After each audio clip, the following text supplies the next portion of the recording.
Right now, the word big match has two meanings, right? One is we called that's about the big match fever. That means it's a colorful event. It's a cricket match, really, right? Now another thing. Now match is a the way where you can get ignite fire, right? Now if you have a box of match, you can ignite fire, right? Something like that. This is a really a big event. It's a kind of a fire symbolizes conflict, right? Now the ethnic conflict, that means racial conflicts like that. So it's a really big event in 1983. Now I really love this poem because now this poem really Sri Lankan, right? Because I'm a Sri Lankan, and this Yasmin Gunaratna is a Sri Lankan poet, but you know that Sri Lanka was not stable in 1983 because of this violence, right? Because Tamils and Sinhalese people, they were really fighting, right? Because you know that there were certain discrepancies between this treatment towards the Tamil, right? So it's a big event. That's racial violence prevailed in Sri Lanka, right? As a result of that, most of the uh, genius, right? Most of the intellectuals, they migrated to better countries, right? Now, this Yasmin Gunaratna also migrated to a better country, right? So it's really a kind of a big event here, Pute, right? Now, Yasmin Gunaratna, she migrated to Australia, right?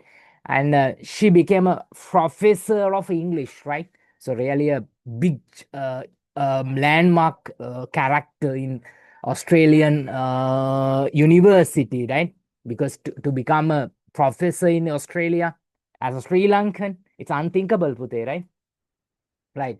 Now, this picture illustrates how brutal the violence is. You can see, uh, I mean, how this violence prevailed in Sri Lanka, right? So you see that it's really a very pathetic and really a big, I mean, challenge in Sri Lanka, right? So unthinkable problems created in Sri Lanka because of this violence, right? It's a true event, right? It's a true event, right? And this Yasmin Gunaratna, right? She was a, novelist, right? And you have to remember this background, right? Poet and critic, right? Yasmin Gunaratna, graduate from of Bishop's College, right? Went to on to graduate from the University of Ceylon. Just have an idea about this poetess, right? In 1959, and also received a PhD in English literature, right?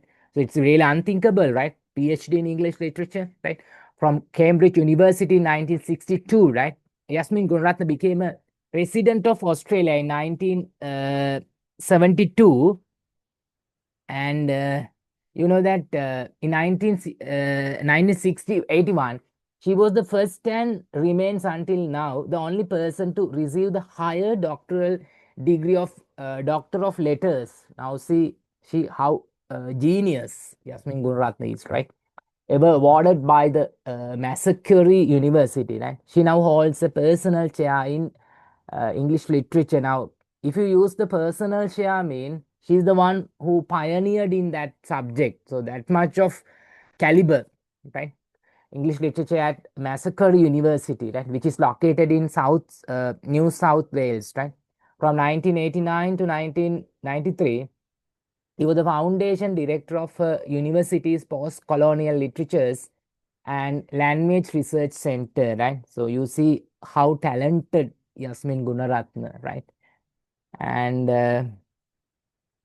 then Gunaratna became officer of Order of Australia for distinguished service to literature and education. In that same year, she was also invited to become the patron of the Jane Austen Society of Australia. See her caliber.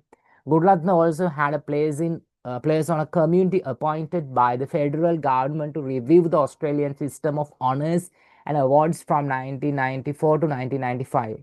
Since 1995, he has had positions on both the Australia Abroad Council and visiting committee of the Faculty of Creative Arts at the University of Wollongong. In 1998, he became a member of Asian Link.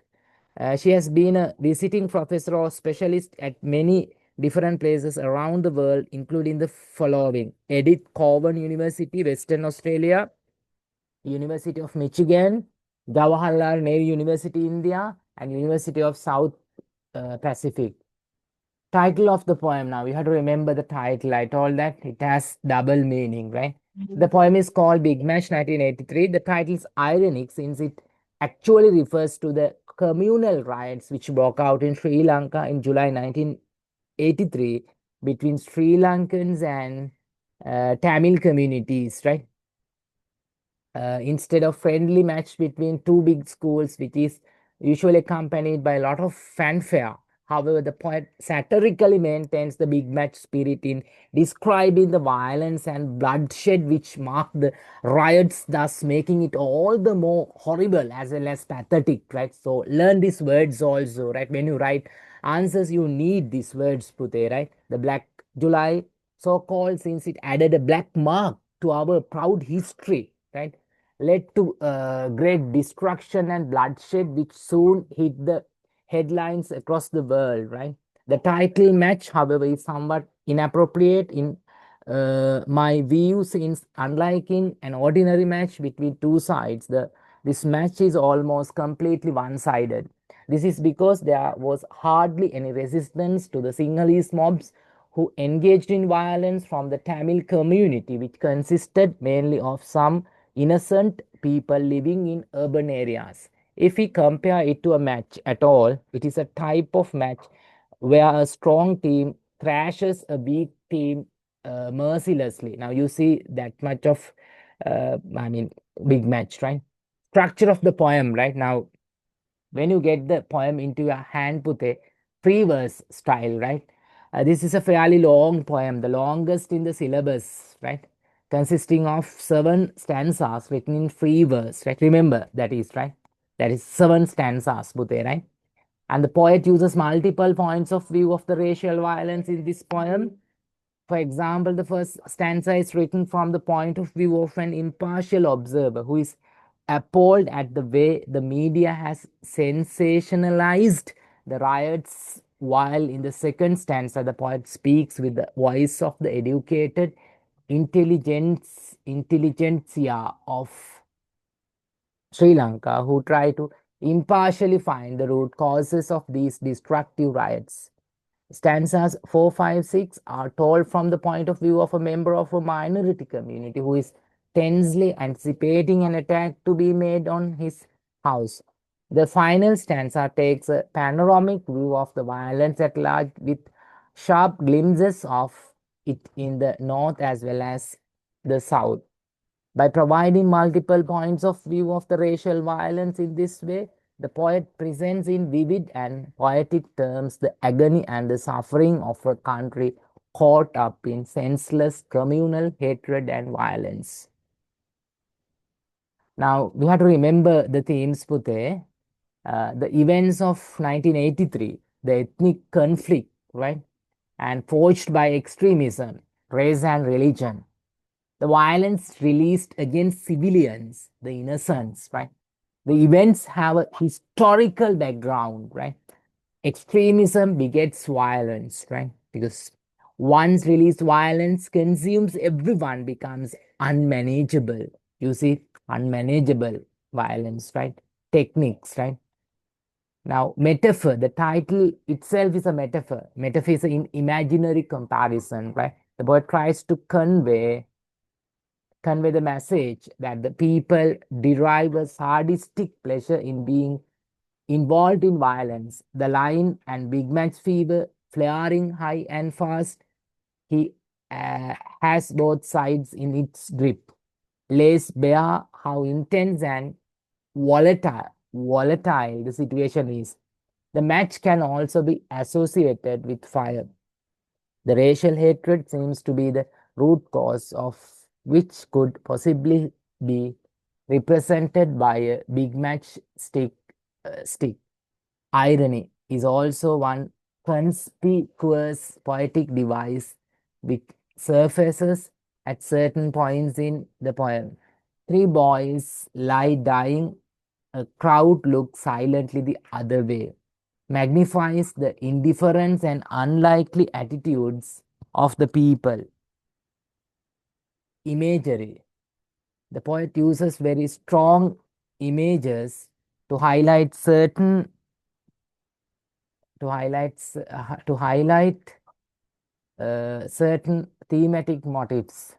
A tree, the seventh stanza is a very subtle image to express that even the religion pays a blind eye, and it could even be suggestive that the religion itself is a contributory factor in dragging the country into this anarchical conundrum.